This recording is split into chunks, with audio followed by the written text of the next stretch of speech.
so much sa mga new subscribers natin. At thank you din sa mga nagla-like at nag-share ng ating video. And welcome back to my channel. This is Ma'am Rixie Pixie and I am happy to share to you a recipe of mine. So what we're going to do today is that our favorite Graham cake! Something that you will enjoy. Okay, so i-present ko po sa inyo yung ating ingredients. For our ingredients, please prepare gardenia or any loaf bread, Nestle cream, condensed milk, banana or any fruit, Graham biscuits, and sprinkles.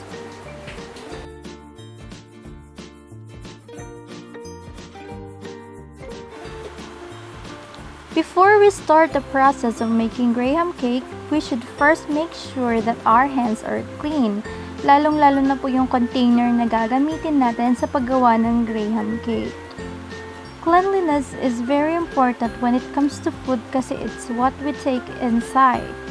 After securing the cleanliness and dryness of the container together with our hands, using a bowl, ilagay po natin doon yung ating Nestle cream and condensed milk.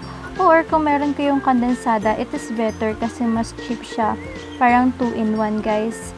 And using a spoon, let us mix it well doon sa bowl. Kasi mas masarap po siya kung talagang nag-mix siya ng todo.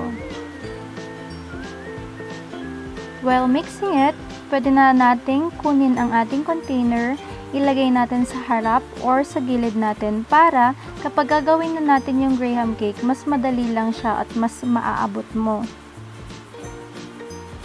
After mixing, we should prepare the container and kapag okay na po yung container at pati ang ating mixture, ispread na po natin ito doon sa bottom ng ating container.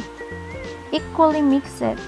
Equally na iput po natin yung liquid mixture doon sa baba ng container, and kapag na-spread na sa lahat ng areas, pwede na po natin ilagay ang ating Graham biscuits. Okay, put the Graham biscuit into the container in perfect fit. Kailangan po lahat ng sulok meron siyang biscuit.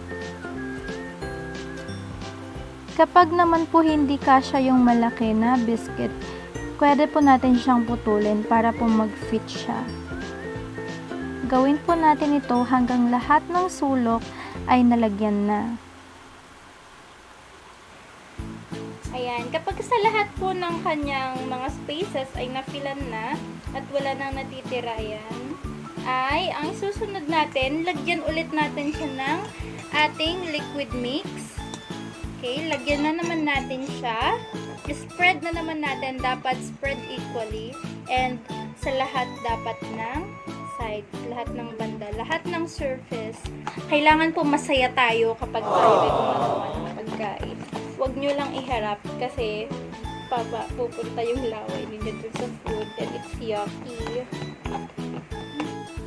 Pagkatapos po nating ilagay ang mixture doon sa top ng ating Graham bread, pwede na po nating lagyan ng loaf bread. Kailangan po mag-fit siya sa lahat ng sides. It's either hatiin po natin siya sa dalawa or mas maliit pa and let it fit the container.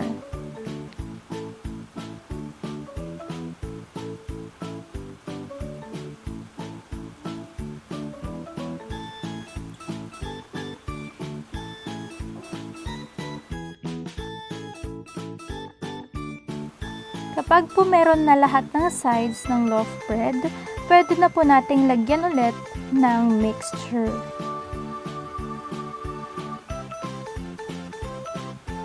Kailangan po lahat ng area ay nalagyan ng ating mixture para ma-absorb po ng ating bread ang lasa nito, para mas masarap po ang ating Graham cake. Let's spread it thoroughly.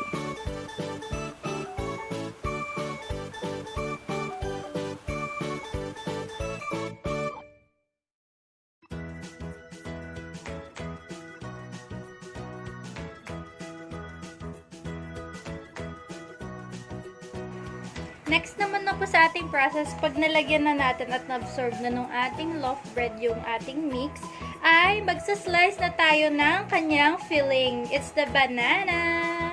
Okay, so kailangan po natin na siyang balatan. Balatan ng dahan-dahan. Charot! Okay. Gagawin ko pong 3 na lang para tuloy.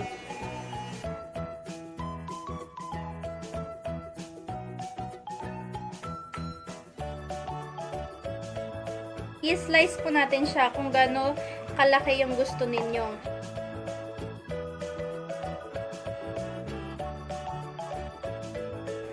It's okay po kung bilog ang ating shape or slant na gaya nito. Slant po ginawa ko para mas malaki. As long as it's flat, kailangan ko flat siya.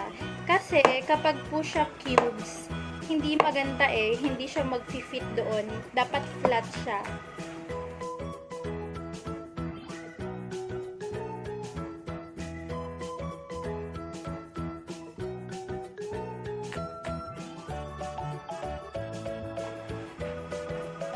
After po natin siya i-slice ng ganito, pwedeng manipis, pwedeng medyo thick, basta flat, ay ilalagay na po natin siya sa top ng ating loaf bread.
Kapag nalagyan na po natin ng mixture ang ating banana, lagyan po ulit natin siya ng ating graham biscuits. Ulitin po natin ang prosesong ito. Let it fit. It's either you break it or divide it into 2 or somewhat kahit gaano po karami, gaano kaliliit, as long as mag-fit po siya sa lahat ng sides ng ating container. Make sure that you fill all sides. And repeat the process na tinuro ko po sa inyo for 2 to 3 times. Depende po kung gaano kalaki ang container na gagamitin ninyo. Usually, sa mga business size lang po, it's either 2 layers lang ang gagawin ninyo.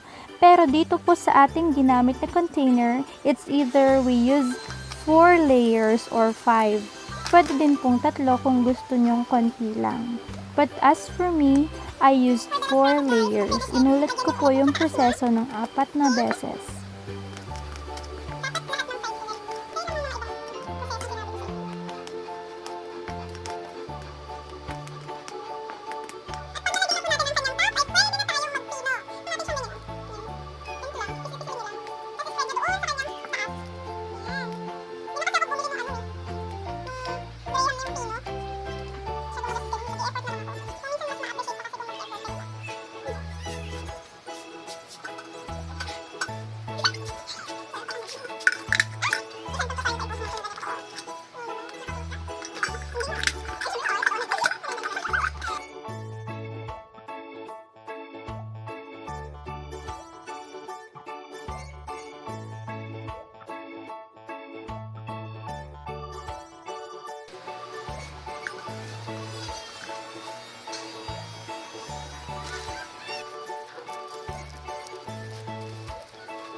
1 hour later.